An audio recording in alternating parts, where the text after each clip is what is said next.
Amy, you've just done a set which is, clearly Amy Winehouse, soul singer, and we don't get to hear that kind of music, in real life very often, but we do hear it on record. Presumably you heard this kind of music first on record as well. Yes. So who was it? When I was younger, I didn't really listen to a lot of soul, but in the last year, I've got very into Motown girl groups and that kind of thing. Just in the last year? Yeah, no, maybe year and a half, yeah. Well, it seems like it's in your bones. Yeah, no, I mean, I liked Otis Redding when I was younger. I've liked Otis Redding from about 14 or 15. But I listened to hip-hop and jazz for so many years that it just took me a while to... I mean, that's pretty much it. Soul comes in the middle of, it goes jazz, soul, or Motown, then hip-hop, obviously. So, obviously, I've gone in the middle of them two. But just recently, I've been listening to a lot of gospel singers, like Mahalia Jackson and Aretha Franklin. So I love gospel singers, because gospel's so truthful. There's nothing, I mean, I'm not religious, but there's nothing more pure than the relationship you have with, your God or what you believe in, your faith. There's nothing stronger than that, apart from your love of music. So gospel to me is very inspirational.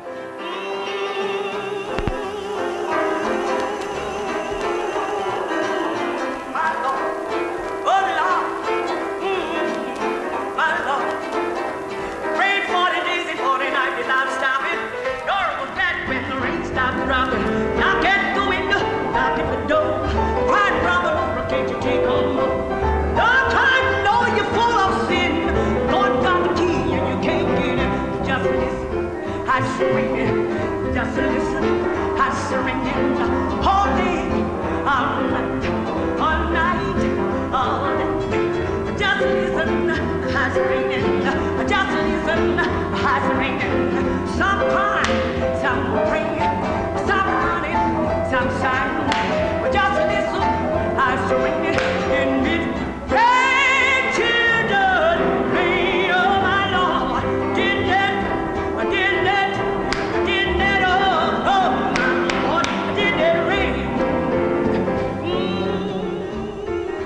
It's our musicians and our artists who are the prophets of today. Because a prophet, biblically speaking, isn't a fortune teller. A prophet is somebody who tells it how it is, who can hopefully see things the way God sees things. So tell you how things really are, as opposed to the way that people might think they are. When you have people singing rock and roll songs or pop songs or whatever it is, I think that gives you a window into where society is. The musicians don't create that, they just reflect it. And then sometimes you do get people writing really insightful and beautiful pieces that they've brought here, and it does feel nearly like an act of praise or an act of worship to have them performed in this space. This is the next single. This is out January the 15th. This is called I'm No Good.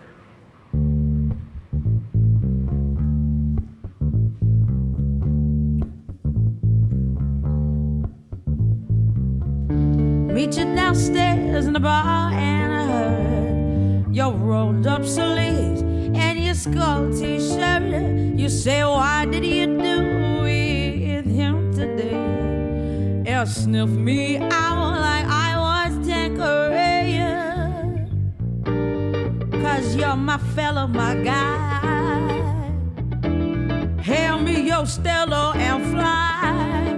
By the time I'm out the door, you're 10 men down like Rosemore. I cheated myself like I knew I would. I told you I was a rebel. Yeah, you know that I'm no good.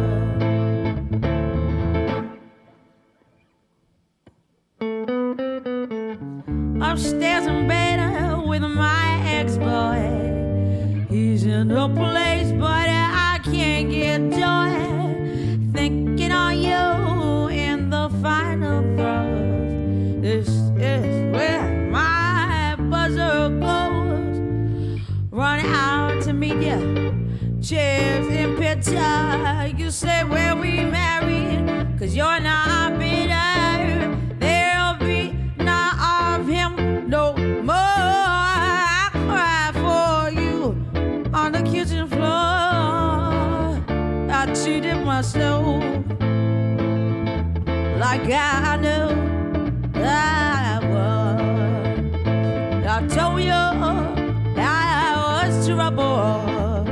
Yeah, you know that I'm no good. That's what I'm saying. Sweet reunion, Jamaica and Spain. We're like how we were again. I'm in the tub and you on the sea. Lick your lips as I soak my feet. Then you notice little carbon burn. My stomach drop and my guts churn. You shrug and it's the words who truly stuck the night in fires. I cheated myself like I knew I would. I told you I was trouble. Yeah, you know that I'm no good. I cheated myself like I knew I would. I told you I was trouble. Yeah, you know that I'm no good.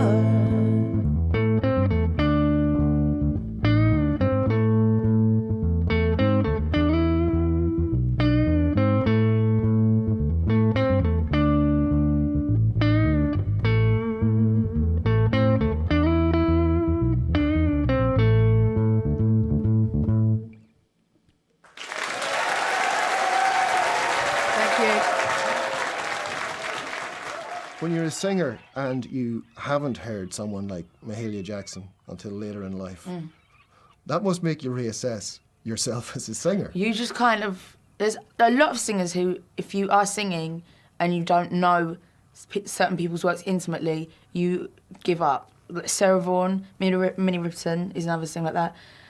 Mahalia Jackson, Dinah Washington, Kim Burrell is another one. And to see, for live performances, you have to see Colleen Anderson at least 3 times in your life. You have to. Yeah. She's someone who I'll sit around the venue all day just to hear her sound check, all day. She did a version of Don't Look Back in Anger, and I was just crying. Oh. Take me to the place where you go, where nobody knows if it's night or day. And please don't put your life in the hands of a rock and roll band. We'll throw it all away.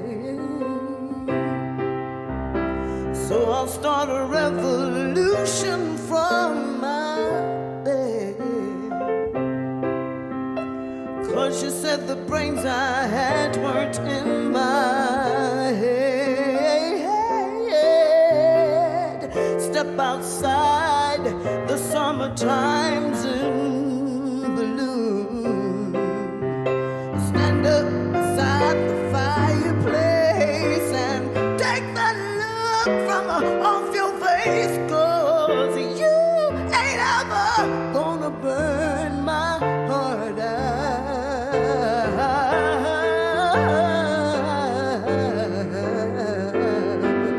All I do is wait. I know it's too late as they're walking on by. They're very inspirational people, but they're also very, very hard to emulate because they are so extraordinary, some of these people you talk. Well, I admire both their, what's that word, dexterity, Yeah. but also the way they stand out. You know, you can't. They're very, you know. There's singers like Ella Fitzgerald. I would say she was one of the greatest singers of all time, but she knew how to carry a tune, to me, really. She doesn't stand out because she just sounded like a lot of other people. You can hear her and go, oh, that's Ella Fitzgerald, but it's not like she stood out, you know. Would you prefer Sarah Vaughan to Ella Fitzgerald? Easily. Yeah. Sarah Vaughan's like one of my favourite singers of all time. Sarah Vaughan was an instrument. I've heard her on record humming. She does like a humming solo. She sounds like a reed instrument. She actually sounds like a clarinet or something. Yeah. It's mad.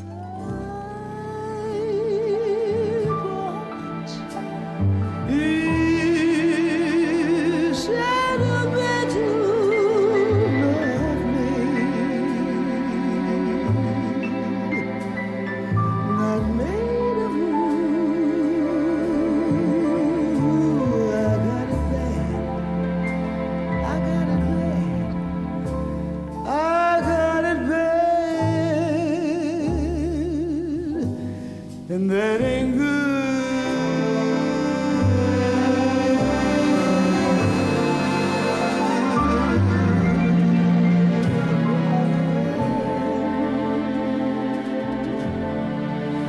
The weekend's over,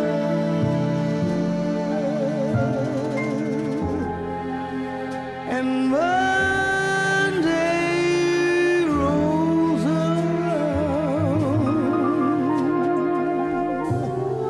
I end up like I started, just crying my poor heart out. Lord, Lord above me, make him love me.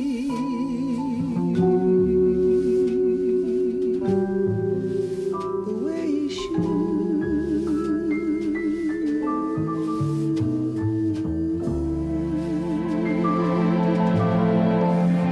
I got it bad, and that ain't good. When you started to sing, first of all, was it singers like Sarah Vaughan that you were trying to copy or be? Or? No, I think I came to Sarah Vaughan a lot later. I was about 18. But when I started listening to Ella Fitzgerald, and then I was like, my brother had all the good stuff, and my brother was like, Dinah Washington. And so I learnt to sing from Dinah Washington a lot. But I learnt to sing from listening to stuff like Monk and a lot of soloists. That's how I learnt to sing as well, rather than just listening to singers. Because I loved jazz. It wasn't really the vocal jazz.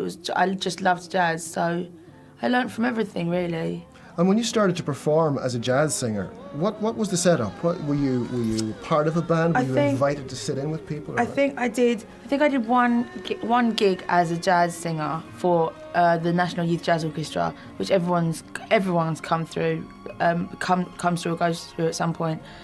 I think that was my first and last gig, because after that, my manager came to that gig and said, "I'll give you loads of studio time and just go and play guitar and write songs." And I was like, "Thanks, why?" And he was like, "Well, you're going to make an album, and then I'm going to get you signed and everything." And I was like, "Really?" You know, so it's cool. But I did a lot of, I still did up until a couple of months ago. I'd go and do massive, like, I did a opening for a casino, and I'd go out and just my piano player with that, and would just do jazz all night. Or sometimes we get like, there's these Russian bankers, they really like me because I'm Russian Jew. They like me, they always book me if they're in town, and we do jazz for them, we don't do my stuff. So I still sing jazz, but I do it in a duo context.